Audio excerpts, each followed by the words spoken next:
बहुत समय पहले की बात है। एक कस्बे की सराय में एक युवक आकर ठहरा। वो युवक किसी दूर दराज के गांव से सफ़र करता हुआ आ रहा था।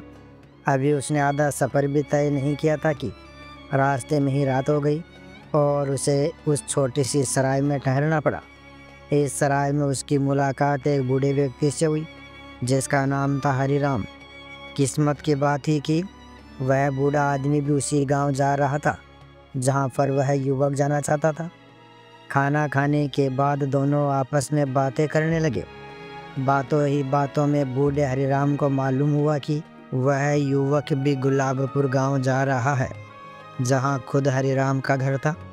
हरिराम ने पूछा, बेटा तुम गुलाबपुर क्यों जा रहे हो? युवक मुस्कुराते हुए बोला, बाबा मैं वहां मोहनलाल जी के घर जा रहा हूँ। यह सुनकर बूढ़ा बहुत खुश हुआ। अरे वाह बेटा, मोहनलाल तो मेरे ही गांव के हैं। सफ़र तो लंबा है, क्यों न हम दोनों साथ चल पड़े? युवक बोला, बिल्कुल बाबा, पर एक बात है।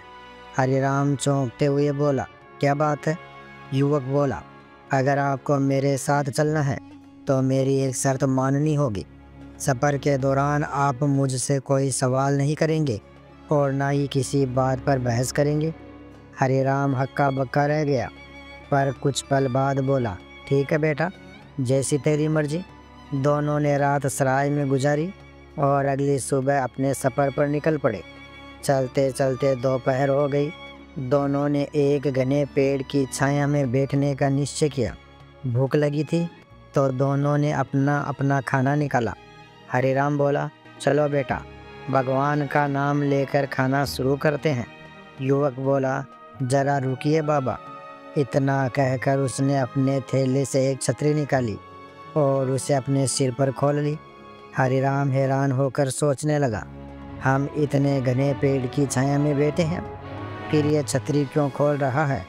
वो पूछना चाहता था मगर शर्त याद आ गई। सवाल नहीं किया, फिर भी रहा नहीं गया और पूछ बैठा, बेटा जब पेड़ की इतनी घनी छाया है तो छतरी खोलने की क्या ज़रूरत? युवक शांत स्वर में बोला, बाबा आपने मुझसे वादा किया था कि सफ़र में सवाल नहीं करेंगे। अब आपने शर्त तोड़ दी, इसलिए अब हम साथ नहीं चलेंगे।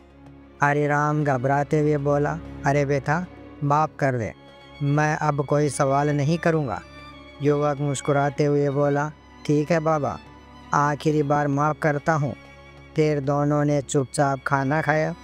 जब खाना ख़त्म हुआ तो युवक ने छतरी बंद की और सामान के साथ रख ली। चलते चलते शाम हो गई। अंधेरा छाने लगा था और जंगल का रास्ता सुनसान था। बूढ़ा बोला, बेटा यहीं पेड़ के नीचे रात बिता लेते हैं। युवक बोला, नहीं बाबा, हमें कोई ऐसा पेड़ ढूंढना होगा जिसकी टहनियाँ मजबूत हो। हम ऊपर चढ़कर रात बिताएंगे। बूढ़ा फिर हैरान हुआ, सोचने लगा, यह कैसा पागल है? क्या हम बंदर हैं जो पेड़ों पर चढ़ेंगे? मगर शर्त याद थी, इसलिए चुप रहा।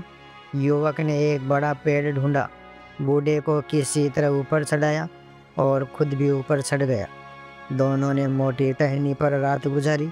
सुबह दोनों नीचे उतरे और फिर सफ़र जारी रखा। थोड़ी दूर चलने पर एक नदी मिली। नदी में पानी कम था लेकिन बहाव थोड़ा तेज था। युवक बोला, चलो बाबा, नदी पैदल पार करेंगे।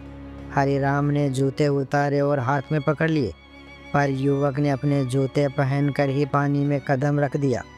बूढ़ा फिर सोचने लगा, यह तो पक्का बेवकूफ़ है, नए जूते खराब कर देगा। पर उसने कुछ कहा नहीं। दोनों नदी पार करके आगे बढ़े। अब वे गुलाबपुर के पास पहुंच चुके थे। दोपहर का समय था। हरिराम बोला, बेटा मेरे घर चलो, मेरी बेटी ललिता बहुत अच्छा खाना बनाती है, आज हमारे घर खाना खाओ। युवक बोला, माफ़ कीजिए बाबा, मुझे एक ज़रूरी काम से अपने रिश्तेदार मोहनलाल जी से मिलना है, मैं सराय में ठहरूंगा। हरिराम बोला, ठीक है बेटा, जैसी तेरी मर्जी। फिर युवक ने जाते जाते कहा, बाबा जब आप घर पहुँचे तो दरवाज़ा खटखटा दीजिएगा या खांस लीजिएगा ताकि घर वालों को पता चल जाए कि आप आए हैं। हरिराम मन ही मन हंस पड़ा। मैं अपने ही घर में जा रहा हूँ और यह मुझे दरवाज़ा खटखटाने की सलाह दे रहा है। घर पहुंचकर हरिराम को युवक की बात याद आई। सोचा, चलो मज़े के लिए कर लेता हूँ। उसने दरवाज़ा खटखटाया और ज़ोर से खासा। अंदर से आवाज़ आई, कौन है? दरवाज़ा खुला तो सामने बेटी ललिता थी। हरिराम बोला, दरवाज़ा खोलने में देर क्यों लगाई? ललिता बोली, पिताजी, मैं तो स्नान कर रही थी।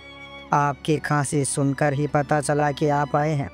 हरिराम मुस्कुराया, अरे वाह, अच्छा हुआ जो मैंने उसकी बात मान ली। फिर उसने ललिता को सारा किस्सा सुनाया, कैसे एक अजीब सा युवक मिला, कैसे उसने सफरमैनों की बातें की। ललिता बहुत समझदार लड़की थी। वो बोली, पिताजी, वो युवक कोई पागल नहीं, बहुत होशियार था। हरिराम चौंका, कैसे? ललिता बोली, आपने बताया कि उसने पेड़ की छाया में छतरी खोली, वो इसलिए कि ऊपर बैठे पक्षी कभी भी गंदगी गिरा सकते थे। उसने अपने खाने को सुरक्षित रखा। हरिराम हैरान रह गया, फिर बोला, पर उसने तो हमें पेड़ पर चढ़ाकर बंदर बना दिया। ललिता मुस्कुराई, पिताजी, वो तो उसकी समझदारी थी। जंगल में रात को जंगली जानवर निकलते हैं। अगर आप नीचे सोते तो कोई जानवर हमला कर सकता था। वो जानता था कि ऊंचाई पर रहना ज़्यादा सुरक्षित है। हरिराम चुप रह गया। कुछ पल बाद बोला, पर उसने अपने जूते क्यों नहीं उतारे? पानी में नए जूते खराब हो गए। ललिता बोली, पिताजी, पानी में सांप और कीड़े हो सकते थे। जूते पहनकर उसने खुद को बचाया। हरिराम ने सिर हिलाया, सच बेटी, वो युवक बहुत समझदार था। ललिता मुस्कुराई, पिताजी, आपको उसे घर पर दावत पर बुलाना चाहिए। हरिराम बोला, मुझे क्या मालूम वो कहाँ है? ललिता बोली, वो सराय में ठहरा होगा, सुबह जाइए और उसे बुला लाइए। अगली सुबह हरिराम सराय में पहुंचा। वहाँ युवक अपना सामान बांध रहा था। हरिराम ने कहा, बेटा, मेरे घर चलो, मेरी बेटी ने तुम्हारे लिए खास दावत बनाई है। युवक पहले तो मना करने लगा, पर जब सुना कि बेटी की इच्छा है तो राजी हो गया। शाम को युवक हरिराम के घर पहुंचा। ललिता ने अपने हाथों से बेहतरीन व्यंजन बनाए। भोजन के दौरान दोनों में बातें हुई। हरिराम ने देखा कि दोनों एक दूसरे को पसंद करने लगे हैं। वो मुस्कुराया और बोला, बेटा, अगर तुम चाहो तो मैं ललिता का हाथ तुम्हें सौंप सकता हूँ। ललिता शर्मा कर भीतर चली गई। युवक बोला, बाबा, मैं 2 दिन बाद अपने माता पिता के साथ आकर बात पक्की करूँगा। 2 दिन बाद युवक अपने माता पिता के साथ आया और कुछ दिनों बाद दोनों की शादी धूमधाम से हो गई। ललिता और युवक सुखी जीवन जीने लगे और बूढ़े हरिराम रोज़ मुस्कुरा कर कहता, कभी कभी जो पागल लगता है वही सबसे बड़ा बुद्धिमान होता है।